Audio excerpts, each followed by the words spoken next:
thing that we really, really, really, really want you to hear. You cannot train yourself into the vortex from anywhere outside the vortex. In other words, if we were to give you processes all day to try to help you to get into the vortex, it would be less effective than if life just takes you in. Jerry and Esther were driving across from Texas the last couple of days. Coming across New Mexico, there is this most beautiful place. It is called the Texas Canyon. It's in New Mexico. And it's not a canyon. But just the same, it is the most beautiful, beautiful, beautiful, beautiful place. And as they drove and saw and breathed and felt, they could not remain outside the vortex. The condition of their moment took them in as they beheld the beauty and the well-being of their planet. Right in the vortex. Now, we don't want you running around looking for things that drag you in. There are plenty of them. But when you find yourself in there, milk it. Practice the vibration of it. Talk about how it feels. Remind yourself this is who you are. Remind yourself that this is the way you're supposed to feel. Remind yourself of the beauty of your planet. Remind yourself of the stability of your planet. Pick up a deck of well-being cards or beautiful pictures of something. In other words, that's the time to stay in the vortex. Practice the inside the vortex vibration. That will serve you far better than anything from outside the vortex you try to do to get in. And there are so many things that life shows you in every day that take you into the vortex. So when you find yourself in there, or when you even think you're in there and aren't sure, milk it. Milk it. Every time you have a moment and you are aware that you just felt a little relief and you're just feeling a little extra lift or high, a little better feeling, stop in that moment and acknowledge, what is it about this that feels so good? Jerry and Esther will sit in a restaurant that feels particularly good and they will play the game. Why do we like being here right now so much? What is it about this place that feels so good? Is it the lighting? Is it the food? Is it the fragrance in the air? Was it our server? Is it being with each other? No, it can't be that. We're always with each other. Must be something else. What is it? What is it? What is it that feels so good about this moment? What is it? And as they reach for it and identify more and more, what they do, they practice the vibration of being in the vortex longer. And this is the thing that we want you to understand. The more you practice it, the easier it is to be there. Don't you know people who are so optimistic that when you try to give them bad news, it just bounces off of them? Children are that way.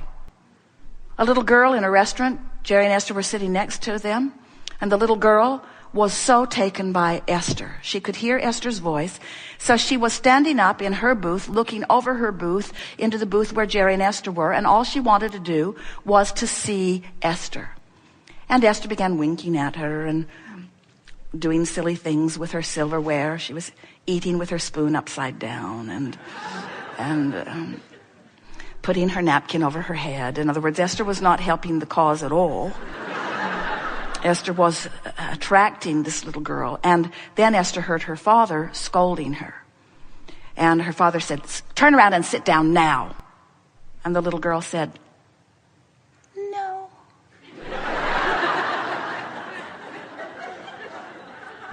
And her father said, "Turn around and sit down now." And the little girl said, "No." And Esther's thinking, please turn around and sit down. Please turn around and sit down. But her father grabbed her by the ankles and dragged her across the booth. And then it was no longer a pretty sight over there.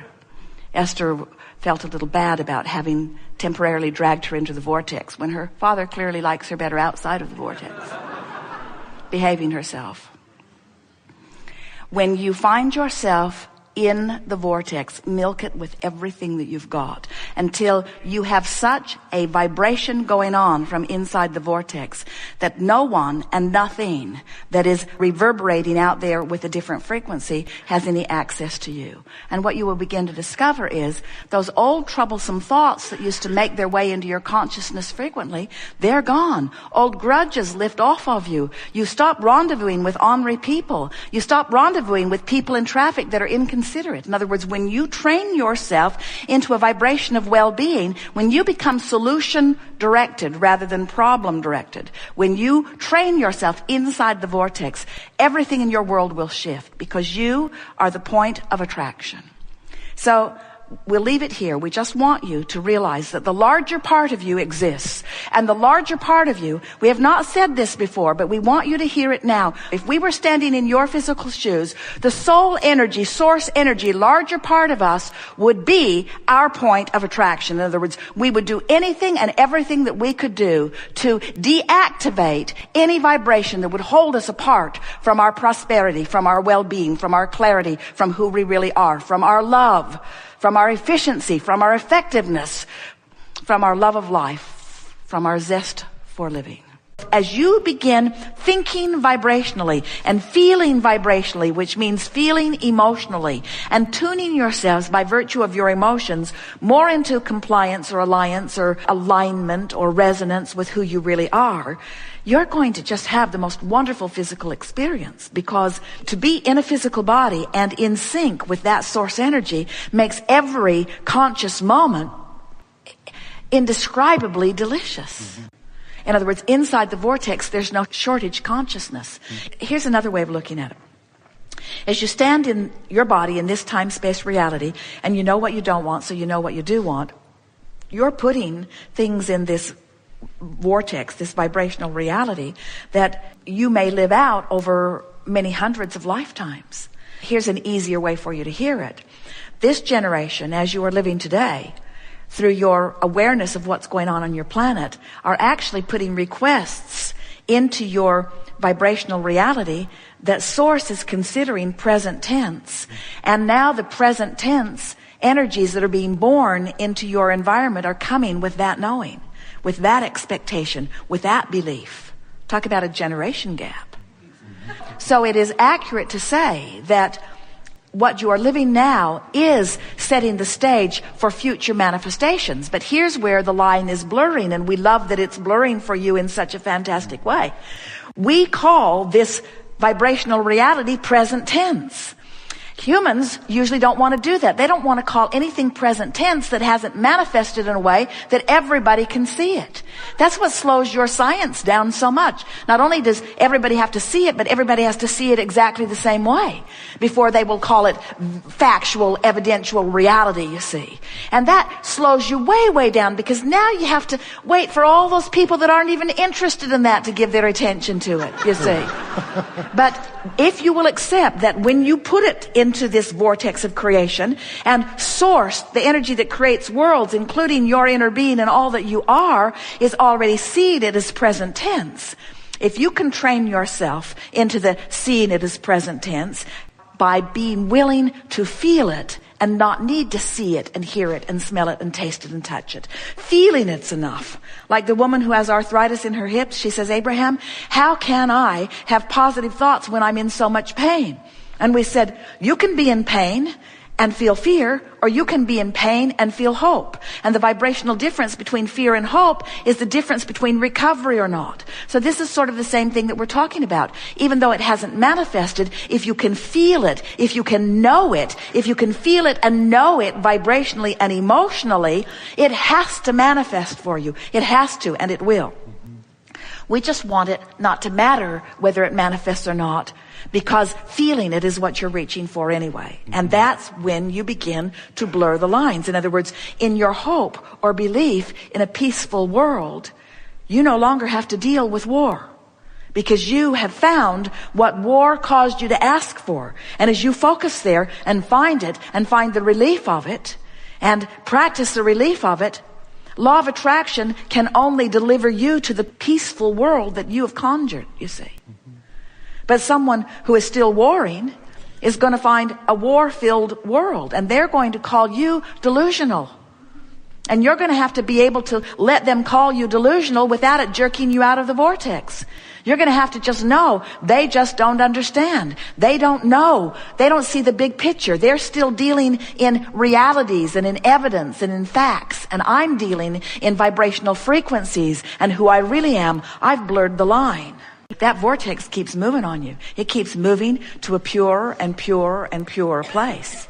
That's why we say, as life causes you to know what you don't want, which causes you to ask for what you do want, every time you do that, that vortex spins in a stronger way and attracts in a stronger way. And if you don't make an effort to keep up with it, there's going to eventually be a separation between who you have become and who you're letting yourself be that you cannot stand. That's really what is at the basis of the death experience. When life causes you to be this and you don't go, then this calls you in such a powerful way that from wherever you are, you go. Do you understand that you existed before this body? Yes. And do you understand that even while you're in this body, the non-physical part of you exists? Yes. And do you get it, that there is a vibrational relationship between the two, and that's what your emotions are telling you? And the better you feel, the more in this moment in alignment you are with who you really are, and the worse you feel, the more out of alignment. Well, as you get that, you know everything that you need to know, because you now know that there is a you that is expanding, and if you're going to feel good, you got to keep up. You got to keep up. Keep up with what? Keep up with the expansion. What does that mean? Keep up with the loving, positive end of every vibrational wave. I know what I don't want. The source within me knows what I do want and holds that ground for me. And if I step away from it, I'm going to feel less good. So what happens is, the longer you live and the more you put things into this vortex, the more you cannot bear it when you step away from who you have become. That's really what it means. Esther's thinking that maybe Abraham should write a little disclaimer on that thing that you sign when you come in that says, oh yeah, we meant to tell you you can't go back.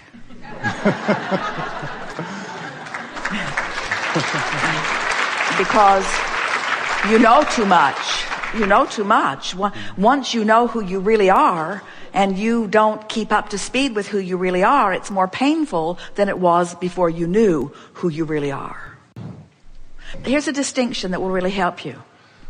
From outside the vortex, what's in the vortex looks like future tense, because when you're outside the vortex and you're counting on manifestations as evidence of how you're doing creationally, then when you look to the vortex, you're looking forward in the sense that it hasn't manifested yet. So you're in the future, you're looking forward to in the future it manifesting.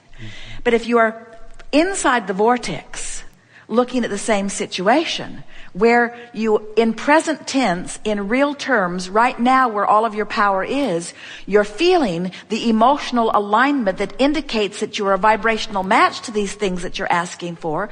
Now it's not future tense, it's present tense. I am allowing myself right now in this good feeling to be all that I have become.